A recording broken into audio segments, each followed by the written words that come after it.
من يهد الله فلا مضل له ومن يضلل فلا هادي له ونشهد أن لا إله إلا الله وحده لا شريك له ونشهد أن سيدنا ومولانا محمدا عبده ورسوله صلى الله تعالى عليه وعلى آله وصحبه وبارك وسلم تسليما كثيرا كثيرا أما بعد فأعوذ بالله من الشيطان الرجيم بسم الله الرحمن الرحيم وما خلقت الجن والإنس إلا ليعبدون صدق الله العظيم.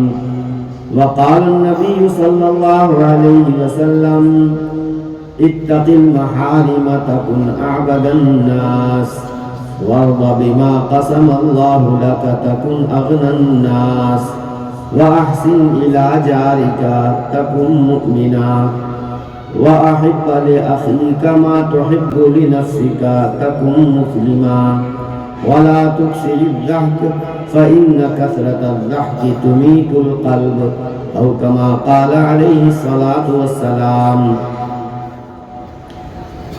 محترم مکرم سبھاپتی صاحب اور معزز علماء کرام، محترم بزرگوں، عزیز دوستوں، نوجوان ساتھیوں، پیارے بچوں، یہ آج کی وشال سبھا آپ کے محبوب مدرسے کے سالانہ جلسے کے طور پر ہو رہی ہے، اور مدرسے میں کیا ہوتا ہے، بچوں پر کیسی محنت کی جاتی ہے، یہ آپ کے سامنے کارگزاری بھی آ جائے، ساتھ ہی ساتھ قوم مسلم کے بچوں پر مدرسے کے ذریعے محنت ہوتی ہے، اساتذہ محنت کرتے ہیں، بچوں کے کھانے پینے رہن سہن کا انتظام ہوتا ہے، بہت کچھ اخراجات ہوتے ہیں، مدرسے کی تعمیر ہے، تعلیم پر خرچے ہیں، یہ سب چیزیں بھی ہماری اپنی ضرورت ہے. اس موقع سے ہم مدرسے کی ضرورت کو جان کر مدرسے کا تعاون کریں اور مدرسے کی امداد کریں، یہ بھی جلسے کا مقصد ہوتا ہے. ظاہر ہے کہ جب اتنا بڑا مجمع اکٹھا ہوگا، دین کی نسبت پر اکٹھا ہے، تو دین کی بات بھی ہو، تاکہ ہمارے درمیان دین کے تعلق سے اگر کمزوری ہے، کمی ہے، تو ہم اس کو دور کرنے کی چیسٹا کریں اور اس کی فکر کریں. میں نے ایک آیت کریمہ پڑھی ہے اور ایک حدیث پڑھی ہے. آیت میں اللہ تبارک و تعالیٰ نے ہمارے دنیا میں پیدا کیے جانے کا مقصد بیان فرمایا ہے کہ ہم کو کیوں پیدا کیا ہے، کیا غرض ہے اللہ تبارک و تعالیٰ کی ہم کو پیدا کرنے سے. اللہ پاک بے نیاز ہیں، اللہ کو کسی کی ضرورت نہیں ہے. اللہ نے اگر ہم سے کچھ چاہا ہے، ہم سے مطالبہ کچھ کیا ہے، تو ہمارے ہی فائدے کے لیے کیا ہے، اللہ کا اس میں کوئی فائدہ نہیں. کیا مقصد ہے؟ اللہ نے فرمایا وَمَا خَلَقْتُ الْجِنَّ وَالْإِنسَ إِلَّا لِيَعْبُدُونَ، میں نے جنات و انسان کو صرف اس لیے پیدا کیا ہے کہ وہ میری مان کر زندگی گزاریں، میری مان کر چلیں، منمانی نہ کریں، اپنے نفس کے پیچھے، نفس کی خواہش کے پیچھے نہ دوڑیں. میں رسولوں کے مادھیم سے جو حکم دیتا ہوں اس کا پالن کریں، اس کے لیے میں نے انسانوں کو پیدا کیا ہے۔ اللہ کے حکم کا پالن کرنا اپنی زندگی کے ہر شعبے میں، یہ اللہ تبارک و تعالی ہم سے چاہتے ہیں۔ بندگی، اس کو کیا کہتے ہیں؟ بندگی، غلامی۔ بندگی اور غلامی اللہ تبارک و تعالی ہم سے چاہتے ہیں۔ اور بندگی اور غلامی کا مطلب کیا ہوتا ہے؟ یدی کوئی کسی کا غلام ہو جائے تو وہ اپنے آقا، اپنے مالک کے تابع ہو جاتا ہے۔ اس کی اپنی کوئی مرضی، اس کی اپنی کوئی خواہش نہیں ہوتی۔ اس کا مالک، اس کا آقا جو کھانے کو دے وہ کھا لے، جو پہننے کے لیے لباس دے وہ پہن لے، تھکنے کے لیے، رہنے کے لیے جو جگہ متعین کر دے وہیں رہے، اور جو کام بتائے وہ ڈھنگ سے اچھی طرح سے اس کام کو کرے، اپنے مالک کے حکم کا پالن کرے۔ جو غلام اپنے آقا سے ملنے والی نعمت پر خوش اور مگن رہتا ہے، مالک پر اعتراض نہیں کرتا، وہ غلام مالک کی نگاہ میں اچھا اور اتم غلام ہوتا ہے۔ اور جو غلام اپنے مالک پر اعتراض کرتا ہے، وہ یہ کہتا ہے کہ اچھا اپنے تو بلڈنگ میں رہتا ہے، مجھ کو چھپر میں، جھوپڑی میں رکھتا ہے، اپنے تو بہت اچھا کپڑا پہنتا ہے اور مجھ کو بہت گھٹیا کپڑا پہناتا ہے، اپنے تو خوب اچھا کھاتا ہے، مجھ کو تو دال روٹی کھلاتا ہے، بہت ہلکا کھلاتا ہے۔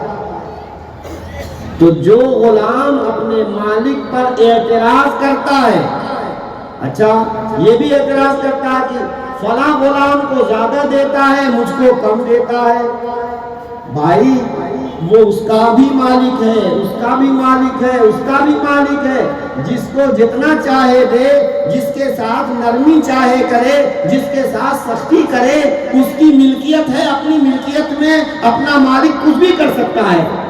کون ہوتے ہیں ہم اعتراض کرنے والے؟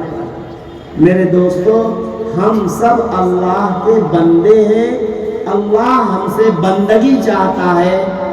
ہم نے کوئی اپلیکیشن نہیں دی تھی اللہ کو کہ ہمیں پیدا کیا جائے، ہم نے اللہ تعالیٰ سے کوئی ڈیمانڈ نہیں کی تھی کہ اس طریقے سے ہمیں بنایا جائے، شریف گھرانے میں ہمیں پیدا کیا جائے۔ یہ اللہ کا کرم ہے، اللہ کا فضل ہے، اس نے ہمیں پیدا کیا، اس نے ہمیں طرح طرح کی نعمتوں سے نوازا، جن جن چیزوں کی ضرورت ہم کو پڑتی ہے اللہ نے فری ہم کو الاؤ کیا، فری ہمارے لیے مہیا کیا۔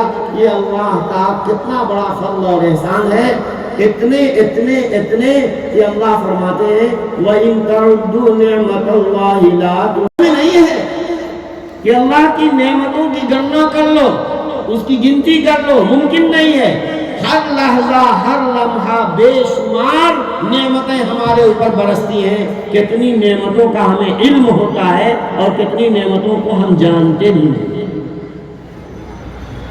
میرے دوستو، اللہ کی نعمتوں کا حق یہ ہے کہ بندہ ہر وقت اللہ کے سامنے سجدے میں پڑا رہے، ہر وقت اللہ کی بندگی کرتا رہے، ہر وقت اللہ کے گن گاتا رہے۔ لیکن میرے اللہ کس قدر مہربان ہیں کہ اللہ تبارک و تعالیٰ نے ہمیں اپنی ضرورتوں کے لیے، کمائی کے لیے، اپنی ضرورتوں کے لیے، محنت کرنے کے لیے، اپنے کام کاج کرنے کے لیے اللہ نے کھلی چھوٹ دے رکھی ہے۔ البتہ اللہ نے یہ کہا ہے کہ کرو ویسے جیسے میں چاہتا ہوں،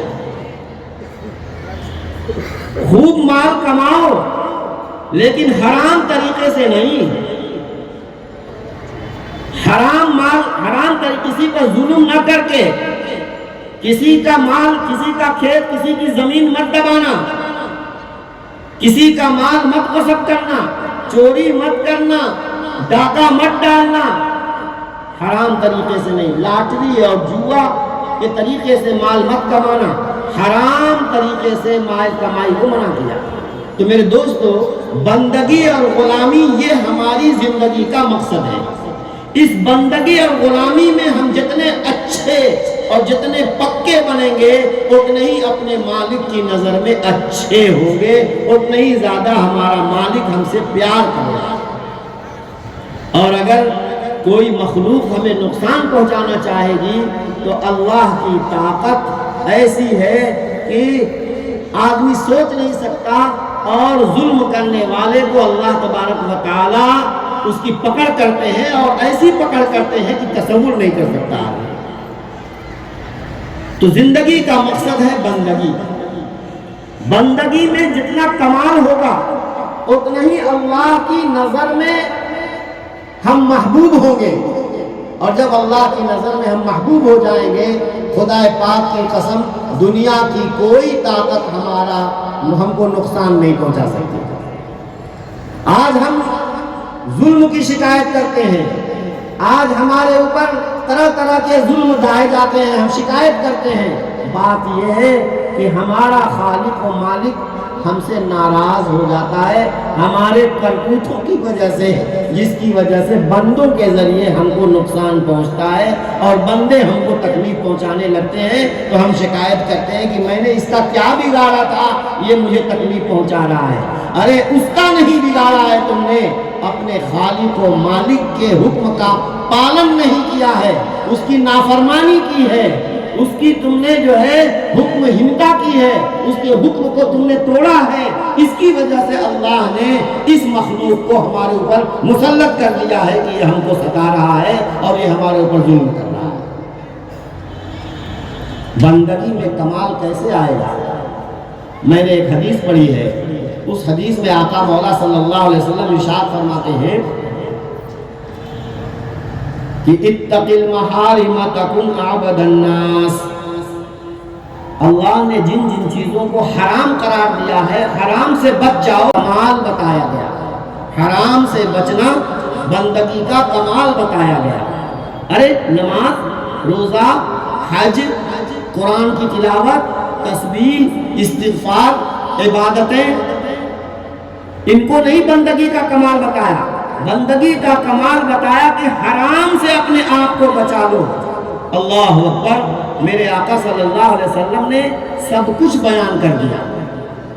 ارے بھائی، نماز پڑھنا فرض ہے، نماز چھوڑنا حرام ہے۔ زکوٰۃ دینا فرض اگر ہو گئی، مال اتنا اللہ نے دیا ہے کہ زکوٰۃ فرض ہو گئی تو زکوٰۃ دینا ضروری ہے، اور زکوٰۃ میں تاخیر کرنا حرام ہے۔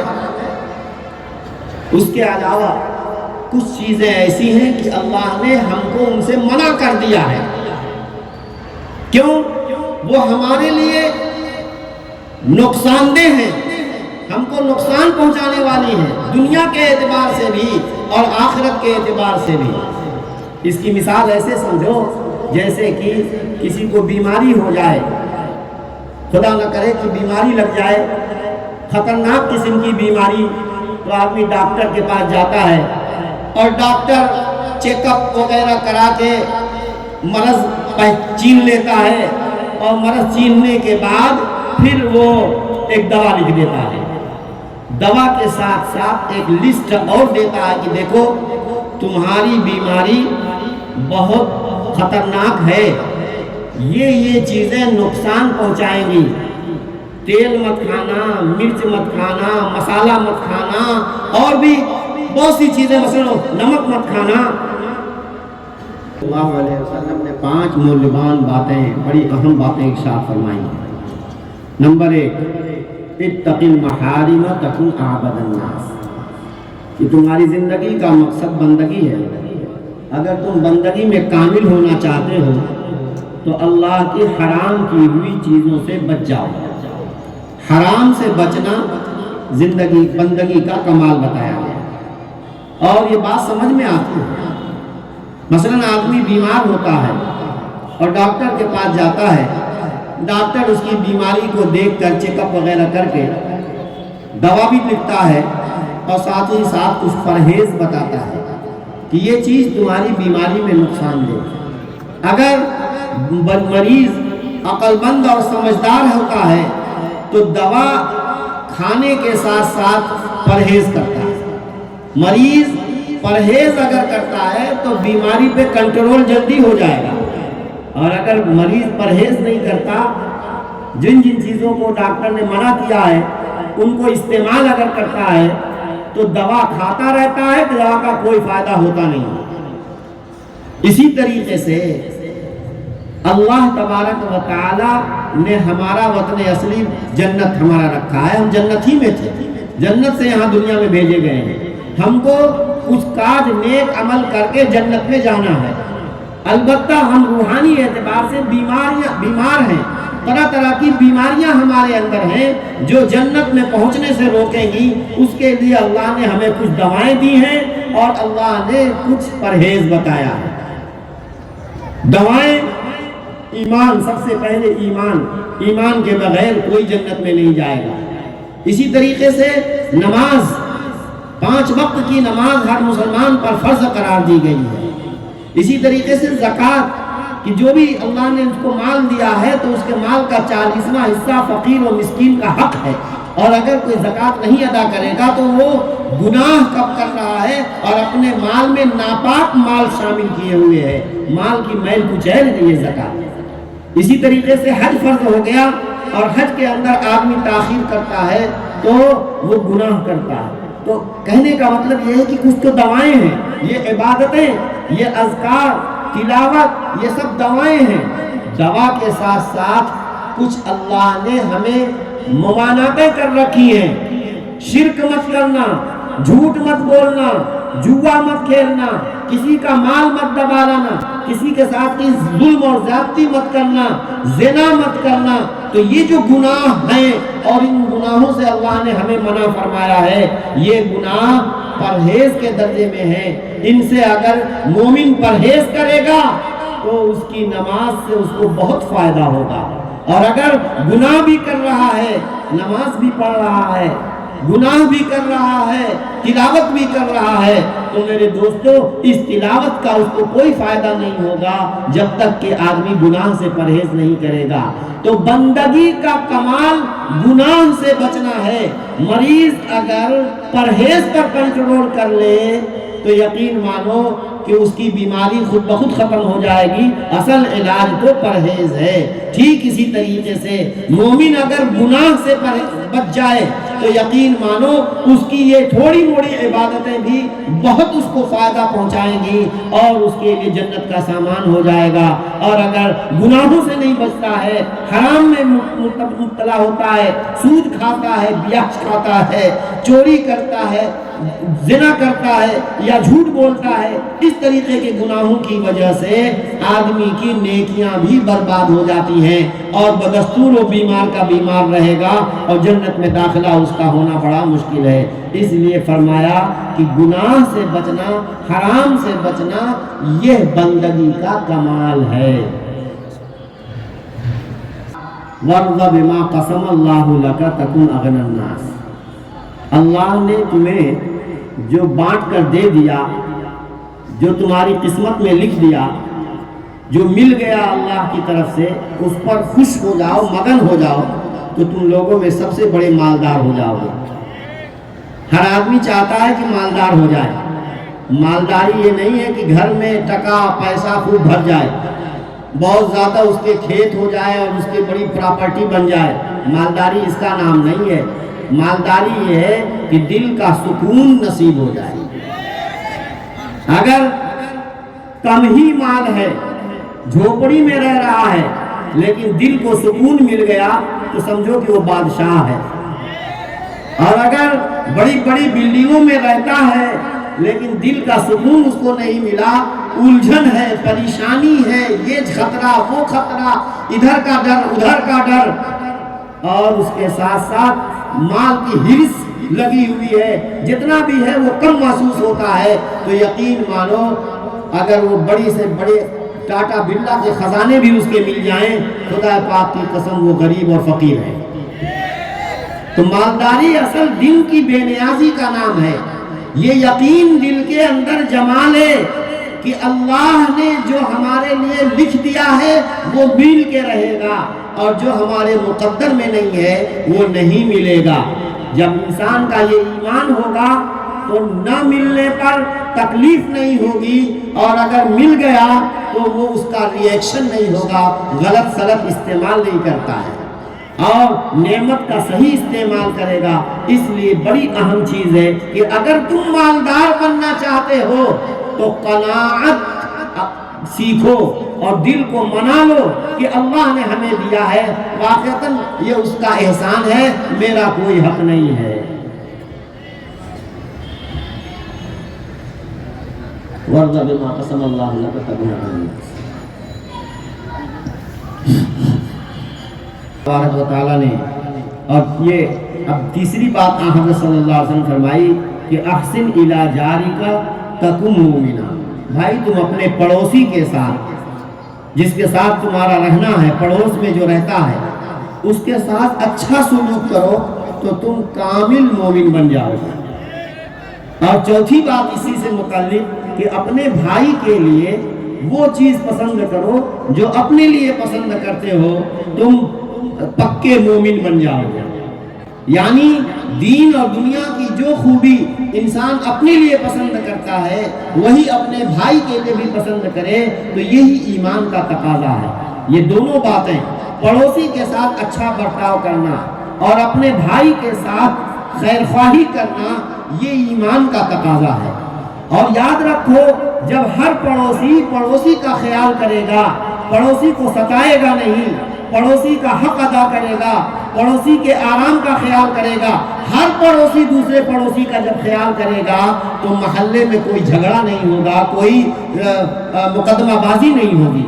اسی طریقے سے آدمی جب خود غرض ہو جاتا ہے، چاہتا ہے کہ میرا بھلا ہو، چاہے میرا بھائی کا ستیہ ناش ہو جائے، آدمی کا جب ذہن یہ ہوتا ہے تو اپنے بھائی کو بڑھتا ہوا دیکھ کر حسد کرنے لگتا ہے، دشمنی کرنے لگتا ہے، اس کی ترقی آدمی کو برداشت نہیں ہوتی ہے۔ اور اگر دل کھلا ہوا ہو اور اللہ تبارک و تعالیٰ پر بھروسہ ہو کہ اللہ نے ہمارے بھائی کو دیا، اللہ تیرا بڑا کرم ہے کہ تو نے میرے بھائی کو عطا کیا۔ جب آدمی اپنے بھائی کی نعمت کو دیکھ کر خوش ہوتا ہے تو اللہ اس کو بھی دیتے ہیں۔ حدیث پاک میں ہے کہ جو کوئی اپنے بھائی کے لیے غائبانے میں دعا کرتا ہے، اے اللہ میرے بھائی کو یہ کر دے، اے اللہ میرے فلاں دوست کو یہ دے دے، جب وہ اس کے لیے دعا کرتا ہے تو رحمت کا فرشتہ اس کو کہتا ہے کہ اور تجھ کو بھی ملے، تو کیوں محروم رہے۔ تو میرے دوستو، ہمیں اپنا دل کھلا ہوا رکھنا چاہیے۔ سماج اور سوسائٹی کے اندر آپس میں پریم اور آپس میں محبت رہنی چاہیے، اور ہر ایک پڑوسی کا حق ادا کرے، ہر بھائی دوسرے بھائی کی حقوق کی رعایت کرے، اور اس کی ترقی اور اس کی بھلائی کو دیکھ کر کے، اس کی خوشحالی کو دیکھ کر کے خوش ہونا چاہیے، نہ یہ کہ حسد کرے اور جلن کرے۔ یہ کتنی اہم باتیں ہیں، یہ بہت بنیادی باتیں ہیں۔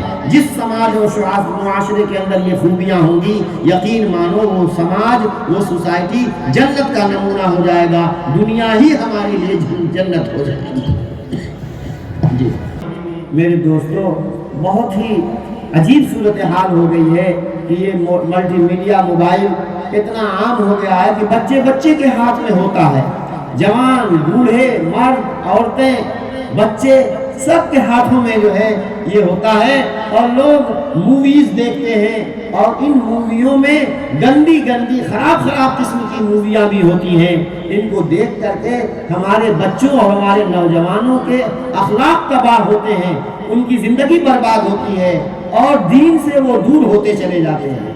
تو ان چیزوں سے دل سخت ہو جاتا ہے، ان چیزوں سے دل سخت ہو جاتا ہے، اور جب دل سخت ہو جائے گا تو کوئی خیر کی بات، اچھی بات دل کے اندر نہیں اترے گی۔ واعظ کا واعظ ایک کان سے گھسے گا، سیدھے کان سے نکل جائے گا۔ فضائل اعمال کی تعلیم میں بیٹھے گا بھی تو بس وہی جھاڑ کر کے اوپر اٹھ جائے گا، دل کے اندر بات نہیں اترے گی۔ وجہ یہ ہے کہ ہمارا دل پتھر ہو گیا ہے، گناہوں کی نحوست کی وجہ سے، غفلت کی وجہ سے، اور ان کیا نام ہے کہ زیادہ ہنسنے کی وجہ سے دل جو ہے سخت اور پتھر ہو گیا ہے، جس کی وجہ سے ہم سے خیر کا کام نہیں ہو پاتا ہے۔ اور میرے بھائیوں، اس لیے دل کی حفاظت کرنے کی ضرورت ہے۔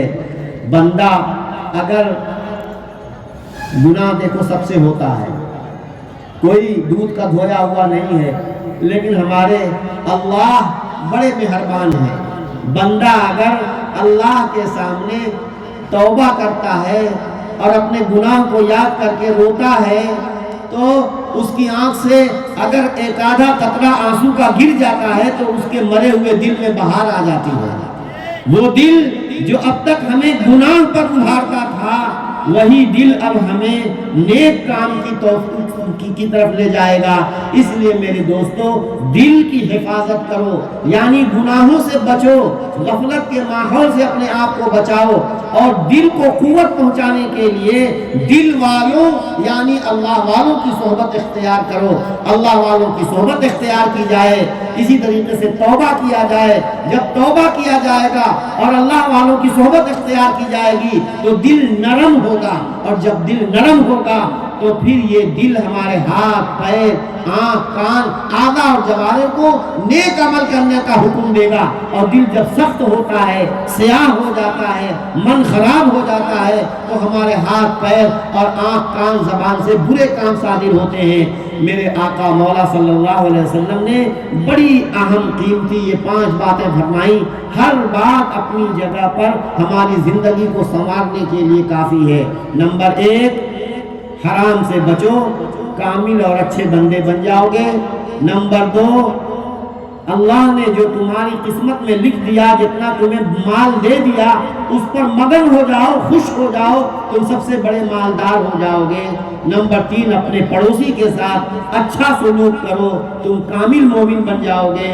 نمبر 4، تم اپنے بھائی کے لیے دین اور دنیا کی وہ اچھائی اور خوبی پسند کرو جو اپنے لیے پسند کرتے ہو، تو تم کامل درجے کے مسلمان بن جاؤ گے۔ نمبر 5، زیادہ بیشی مت ہنسا کرو، کیونکہ یہ زیادہ ہنسنا دل کو مردہ کر دیتا ہے، اور جب دل مر جاتا ہے کوئی خیر کی بات عمل اندر اثر نہیں کرتی ہے۔ زندگی کا مقصد بندگی ہے، بندگی میں جتنا کمال پیدا ہوگا اتنا ہی ہم اللہ کی نظر میں محبوب ہوں گے۔ اللہ سبحانہ و تعالی ہم کو ایسا بندہ بننے کی توفیق عطا فرمائے جیسا بندہ اللہ کو پسند ہے، اور جیسے بندے پر اللہ کی رحمتیں اترتی ہوں۔ وآخر دعوانا الحمدللہ رب العالمین۔